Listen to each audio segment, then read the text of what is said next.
ইয়া আইয়ুহাল্লাযীনা আমানুত্তাকুল্লাহ, হে ঈমানদার লোকেরা, বিশ্বাসীগণ তোমরা, ওয়াল তানজুর নাফসুম মা কদ্দামাত লিগাদ, তোমাদের নিজের নফসের জন্য, তোমাদের নিজের আত্মার জন্য, নিজের জীবনের জন্য, পরকালের জন্য কি জোগাড় করে রাখছো, কি কামাই করছো, কি উপার্জন করছো, এটা খেয়াল করে দেখো। খেয়াল করে দেখতে বললেন। তাহলে অবশ্যই আমাকে এই আয়াত শুনে আমাকে খেয়াল করতে হবে যে আমি কি উপার্জন করছি কালকের জন্য, মানে পরকালের জন্য। ওয়াত্তাকুল্লাহ, আল্লাহকে ভয় করো। ইন্নাল্লাহা খাবিরুম বিমা তা'মালুন, আল্লাহ তাআলা নিশ্চয় খবর রাখেন যা তোমরা করছো। বাস এই আয়াত হয়ে গেল। পরের আয়াতে 19 নম্বর আয়াত আল্লাহ তাআলা বলেন, লা তাকুনু কাল্লাযিনা নাসুল্লাহা ফাআওসাহুম আনফুসাহুম, একটা হুকুম দিলেন, ওয়ালা তাকুনু, তোমরা হয়ে যেও না, কাল্লাযিনা, ওই লোকেদের মতো, নাসুল্লাহা, যারা আল্লাহকে ভুলে গিয়েছিল, ফাআওসাহুম আনফুসাহুম, বরং আল্লাহ তাআলা তাদেরকে, তাদের নফসকে ভুলিয়ে দিয়েছিলেন। তারা কি? তারা ফাসেক। তাই আল্লাহ তাআলা বললেন তাদের মতো হইও না যারা আল্লাহকে ভুলে গিয়েছিল। আল্লাহকে ভুলে গেলে নিজের নফসকে আল্লাহ ভুলিয়ে দেবেন। সত্যি সত্যি আল্লাহকে ভুল করে দুনিয়ায় যদি, আল্লাহকে ভুলে দুনিয়ায় যদি চলা হয়, আপনি কখন কি খাবেন ভুলে যাবেন, আপনার জন্য এমন কিছু কামাই করতেও ভুলে যাবেন, এমনকি পরকালের জন্য কিছু উপার্জন করতে পারবেন না, আল্লাহ বলেন। আর তারা ফাসেক, ফাসেক হয়ে যাবে। লা ইয়াস্তাবি আসহাবুন নারি ওয়া আসহাবুল জান্নাহ, আল্লাহ তাআলা দুটি উদাহরণ দিলেন। জান্নাতবাসীরা আর জাহান্নামবাসীরা সমান সমান নয়, কখনোই সমান নয়, কখনোই সমান নয়, আলাদা আলাদা, অনেক ডিস্টেন্স, অনেক তফাৎ। আসহাবুল জান্নাতি হুমুল ফাইজুন, যারা জান্নাতবাসী তারা অবশ্যই সাফল্যবান, তারা অবশ্যই কামিয়াবির, আল্লাহ তাআলা ঘোষণা দিলেন। বাস এই তিনটা আয়াত হয়ে গেল। এবার পরে একটা আয়াত আল্লাহ তাআলা, যেটা সূরা জারিয়াত 51 নম্বর সূরা, আয়াত নম্বর 56, মানুষ এবং জিনকে সৃষ্টি করার উদ্দেশ্য তিনি প্রকাশ করেছেন এই আয়াতের ভিতর। ওয়ামা খালাকতুল জিন্না ওয়াল ইনসা ইল্লা লিয়াবুদুন, আমি জিনকে আর ইনসানকে সৃষ্টি করলাম, আমার উদ্দেশ্য কি? আল্লাহর মূল উদ্দেশ্য ইবাদত তারা যেন করে। আসছে আর দিন চারেকের পর ইবাদতের মাস আসছে। তো আমাকে সৃষ্টি করেছেন আল্লাহ তাআলা কিসের জন্য? আল্লাহ বলে দিলেন ইবাদতের জন্য। এটা মনে রাখতে হবে, আল্লাহর উদ্দেশ্য। আমি যদি আল্লাহর কথাটা মেনে নিই, আল্লাহর উদ্দেশ্যটা পূরণ হবে। আর যদি কথাটা না মানি, আল্লাহ যে নিয়তে, যে উদ্দেশ্য নিয়ে আমাদের সৃষ্টি করেছেন, তা আমি আল্লাহর উদ্দেশ্যকে, নিয়তকে পূরণ করতে পারছি না বা পারলাম না, এটা ভেবে নিতে হবে। তাহলে আল্লাহ তাআলা যে ওয়াদা করেছেন সে ওয়াদা পূরণ করবেনই করবেন। নাউজুবিল্লাহ। এই জারিয়াতের আয়াত শেষ। এবার একটা হাদিস বলি। তাহলে কি অনেকে মনে করব সত্যি সত্যি রমজান মাস চলে আসছে, তাহলে আজ থেকে তো আর হলো না, কাল থেকে রোজাটা রেখে না। নিষেধ করেছেন আল্লাহ রাসূল সাল্লাল্লাহু আলাইহি ওয়াসাল্লাম। সহিহ তিরমিজি খুলুন, জামে তিরমিজি খুলুন, হাদিস নম্বর 688 দেখুন। বর্ণনা করেছেন ইবনে আব্বাস, আন ইবনে আব্বাস রাদিয়াল্লাহু তাআলা আনহু قال, হযরত ইবনে আব্বাস তিনি বর্ণনা করছেন, ক্বালা রাসূলুল্লাহ সাল্লাল্লাহু আলাইহি ওয়াসাল্লাম, যে রাসূল সাল্লাল্লাহু আলাইহি ওয়াসাল্লাম বলেছেন, লা তাসুমু ক্বাবলা রমাজান, রমজানের আগে তোমরা রোজা রেখো না। রমজানের আগে রোজা রেখো না, 2-1 দিন। আগের এক হাদিসে আল্লাহ রাসূল সাল্লাল্লাহু আলাইহি ওয়াসাল্লাম সেই দিকে ইঙ্গিত করে বলেছেন, লিমিট দিয়ে দিয়েছেন, তারিখ দিয়ে দিয়েছেন। তো এই দিকে ইবনে আব্বাস তিনি বললেন, আল্লাহ রাসূল বললেন রমজানের আগে রোজা রেখো না। তারপরে হুকুম করলেন, সুমু লিরুয়াতিহি ওয়া আফতিরু লিরুয়াতিহি, তোমরা রোজা রাখো তোমরা সিয়াম পালন করো রমজানের চাঁদ উঠে যাওয়ার পরে চাঁদ দেখে। যদি আজকে বিকালে চাঁদ দেখতে পান কাল থেকে রোজা রাখবেন, কিন্তু না, সম্ভবত আশা করছি আমাদের পশ্চিম বাংলায় বৃহস্পতিবারই বেশিরভাগ চান্স আছে, বৃহস্পতিবার হবেই, কিন্তু বুধবারই যদি হয়তো চাঁদের ক্ষেত্রে কোনো রকম 2 ঘন্টা আগিয়ে যায়, উঠে যায় মঙ্গলবার বিকালে সন্ধ্যায় চাঁদ, তাহলে বুধবার থেকে হবে। এটা সম্ভাবনা কম, খুবই কম। আরবে তো অবশ্যই বুধবার রোজা হবে, কিন্তু আমাদের সম্ভাবনা বেশি আছে বুধবার চাঁদ উঠবে, বৃহস্পতিবার থেকে রোজা হবে। তো এটা ধরে নিতে হবে, তাহলে যে চাঁদ দেখতে হবে রোজা রাখতে হবে। কিন্তু মাশাআল্লাহ এখন এত উন্নতর যুগ, আপনাকে আমাকে আর মাগরিবের পরে বেরিয়ে চাঁদ দেখতে হয় না। মেঘাচ্ছন্ন থাকলে, মেঘলা আকাশ থাকলেও সমস্যা হয় না। চাঁদ দেখার যন্ত্র উঠেছে, তারা চাঁদ দেখে খবর ছড়িয়ে দেয়, আমরা খবর পেয়ে যাই সবাই। আগে আজ থেকে 20-30 বছর আগে এমনটা ছিল, আমাদের চোখের সামনে ঘটেছে। 1 গ্রাম রোজা রেখেছে, 1 গ্রাম রোজা রাখেনি, হয়েছে। হঠাৎ করে 9টা, 10টা, 11টার সময় খবর চলে এসছে, চাঁদের খবর।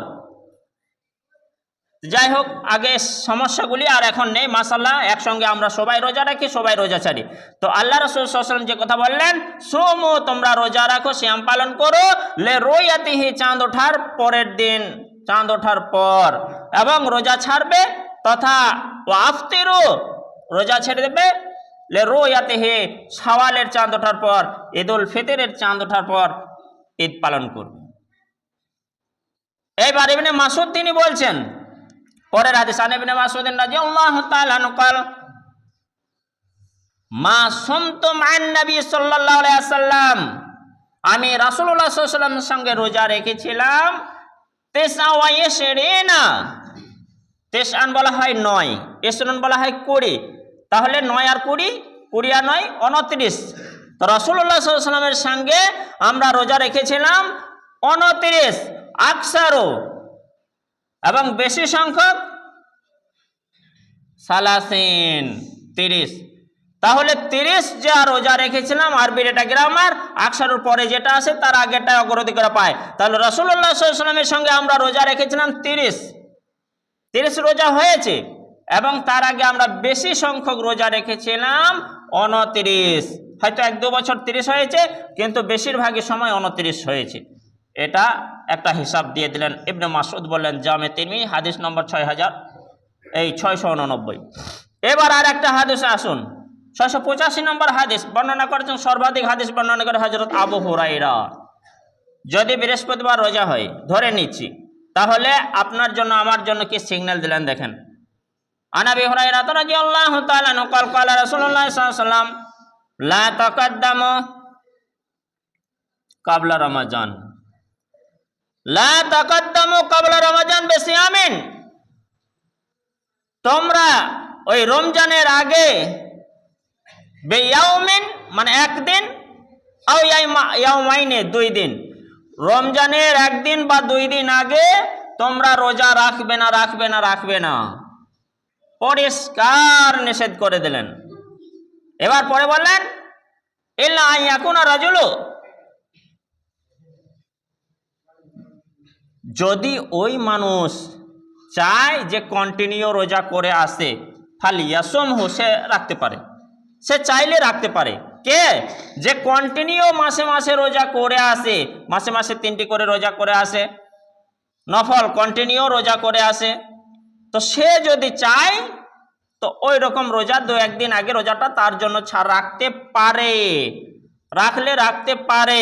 কিন্তু আমভাবে যেমন আমরা রোজা রাখি নাই, কন্টিনিউ রোজাটা রাখতে পারি না বা রাখি না, আমরা সবাই আমভাবে যেমন থাকি, তো আমাদের জন্য বললেন তোমরা রোজাটা রাখবে না। কখন? ওই রোজার চাঁদ ওঠার 1-2 দিন আগে। কেন বললেন? কেন বললেন? এখানে বোঝার আছে অবশ্যই যে একটা মাস রোজা রাখতে হবে, তাতে 29 হোক 30 হোক, তো সেই রোজা মাসের গুরুত্বটা দেওয়ার জন্য, সেই রোজা মাসে আপনাকে মনোযোগ দিয়ে রোজাগুলি করতে হবে, মনোবল দিয়ে, সেই জন্যই 1-2 দিন ছুটি দিলেন। ছুটি আল্লাহ রাসূল সাল্লাল্লাহু আলাইহি ওয়াসাল্লাম। আপনার কত উপকার হবে, আপনার কত লাভ হবে।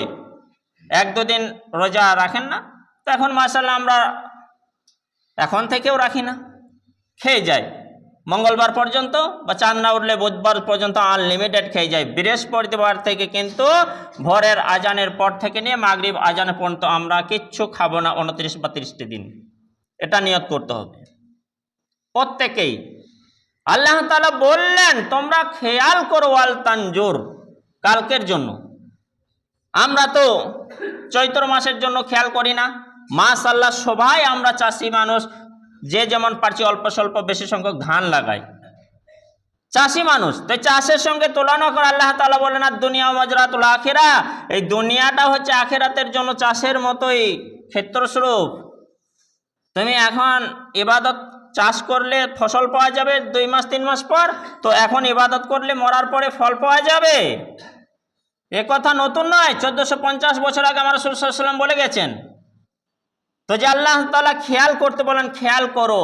আপনাকে আমাকে তো কেউ বলেনি যে 5 বিঘে ধান লাগাও, বলতে পারবেন যে আমার লাগানো মন ছিল না, গ্রামের মানুষ আমাকে লাগাতে বললো তাই লাগালাম, চাকরি করতে বললো তাই করলাম, ব্যবসা করতে বললো তাই করলাম, আমি নিজের মনে করছিলাম না, কিছু করছিলাম না, চুপচাপ বসেছিলাম?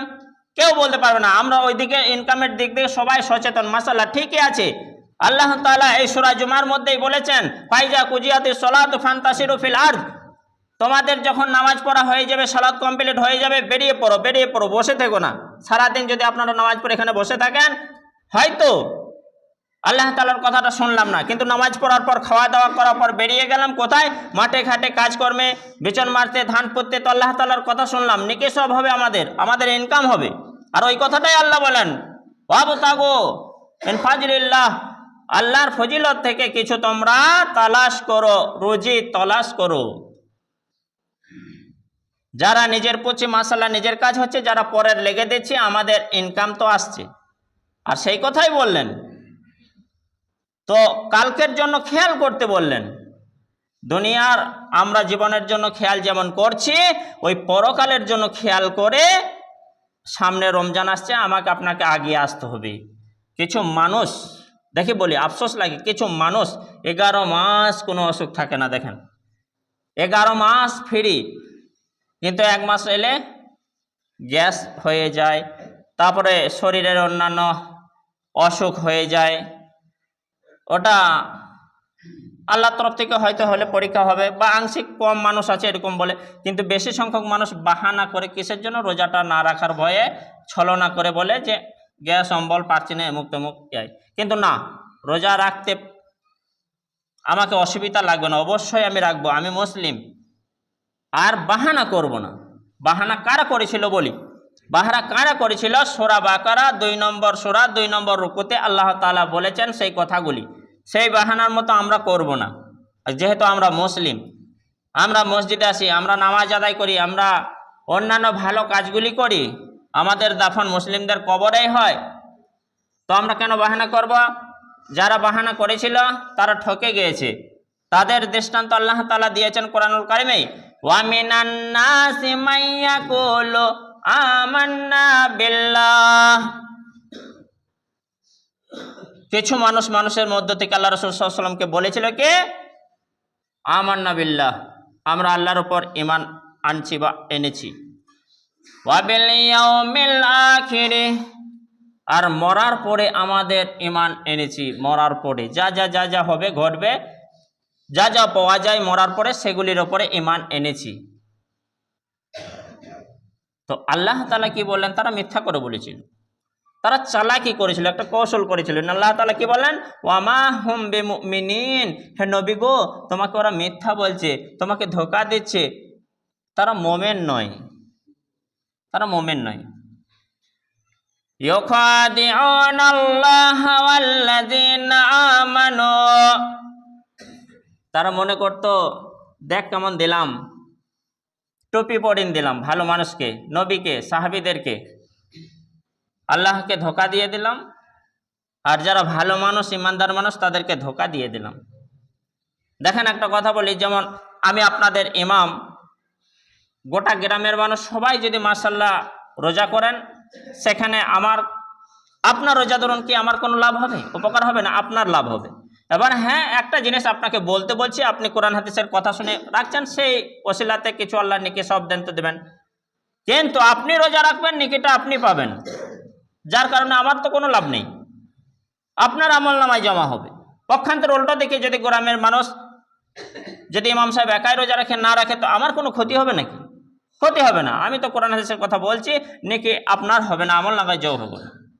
কিন্তু ওই সব ঠকবাজ লোকেরা মনে করেছিল, যারা আজকে ঠকে গিয়েছে নিজেরাই, যে আল্লাহ রসুল সাল্লাল্লাহু আলাইহি ওয়াসাল্লামকে বা রসুল সাল্লাল্লাহু আলাইহি ওয়াসাল্লামের সঙ্গে যারা রয়েছে, হযরত আবু বকর, ওমর, ওসমান, আলী, তাদেরকে আমরা ঠকিয়ে দিচ্ছি আমান্না বলে। তো ইখওয়াদিউনা আল্লাহ ওয়াল্লাযিনা আমানু, আল্লাহ বলেন ওমা ইয়াখদাউনা ইল্লা আনফুসাহুম ওয়া মা ইয়াশুরুন, তারা ধোঁকা দেয়নি, তারা প্রতারণা করেনি, বরং নিজেদের নাফসের উপরে, নিজেদের আত্মার উপরে, নিজেদের জীবনের উপরেই তারা ধোঁকা দিয়েছে। তারা বুঝতে পারেনি, বুঝতে পারছে না, তবে এখন বুঝতে পারছে বা বুঝতে পারবে, কিন্তু আর বুঝে তো লাভ হবে না, আর সেই সুযোগগুলি তো আর পাবে না, সেই দিনগুলি তো আর পাবে না, হাত থেকে চলে গেছে। গিয়া ওয়াক্ত ফের হাত আতা নেই, সময় একবার চলে গেলে সেই সময়টা আর ফিরে আসে না, কখনোই আসবে না। যাই হোক, এইবার পরের আয়াতে আল্লাহ তাআলা বললেন ফি কুলুবিহিম মারাজুন, তারা কেন এরকম বলেছিল যে আমরা ঈমান এনেছি? আল্লাহ বলেন ঈমান আনেনি, আমরা ধোঁকা দিয়েছি আল্লাহকে, ভালো মানুষকে। কেন বলেছিল? হ্যাঁ বলেছিল, বলার কারণ আছে। ফি কুলুবিহিম, কালবুন অন্তর, বহুবচন কুলুব, তাদের অন্তরে মারাজন, বিমারি ছিল, অসুখ ছিল তাদের অন্তরের। মানুষের জ্বর জ্বালা এমুক তেমুক বিভিন্ন রকম অসুখ হয়, শারীরিক অঙ্গ প্রত্যঙ্গ কষ্ট পায়, কিন্তু তাদের অসুখ সমস্ত শরীরটাই ফিট, চেক আপ করলে কোনো রকম প্রবলেম নেই, কিন্তু এক জায়গাতে সমস্যা ছিল, সেটা অন্তরে, তাদের অন্তরে অসুখ ছিল, অন্তরে, যে কারণে তারা এরকম বলেছিল। তো অন্তরের অসুখ যদি থেকে যায়, খুব সমস্যা, মুশকিল আছে, ঈমান রাখা যাবে না। তো আমাদের অন্তরের অসুখকে একেবারে বিয়োগ করে দিতে হবে, ত্যাগ করে দিতে হবে, ছেড়ে দিতে হবে, বিদায় করে দিতে হবে, অন্তরকে চাঙ্গা রাখতে হবে, কাচের মতো পরিষ্কার, পানির মতো পরিষ্কার রাখতে হবে। ফাজাদাহুমুল্লাহু মারাজা, তো তারা যখন অন্তরে অসুখ রেখেই দিয়েছিল, পুষে রেখে দিয়েছিল, আল্লাহ তাআলা অসুখটা আরো বাড়িয়ে দিয়েছিলেন, যে কারণে তাদের শরীরের ক্ষতি হয় নাই, কিন্তু ঈমানের ক্ষতি হয়েছিল। এতটুকু রেখেছিল, আল্লাহ বাড়িয়ে আরো বড় করে দিয়েছিলেন। তো অন্তরের অসুখ কেউ রাখবেন না, না জানি আমার অসুখ অন্তরে যদি থাকে আল্লাহ বাড়িয়ে দেবেন, নাউজুবিল্লাহ। তো ওয়ালাহুম আযাবুন আলীমুম বিমা কানু ইয়াকযিবুন, তাদের জন্য একেবারে ভয়ঙ্কর জ্বলন্ত শাস্তি, জাহান্নামের আগুন, বিমা কানু ইয়াকযিবুন, যা তারা মিথ্যা মনে করেছিল, তারই ফলাফল।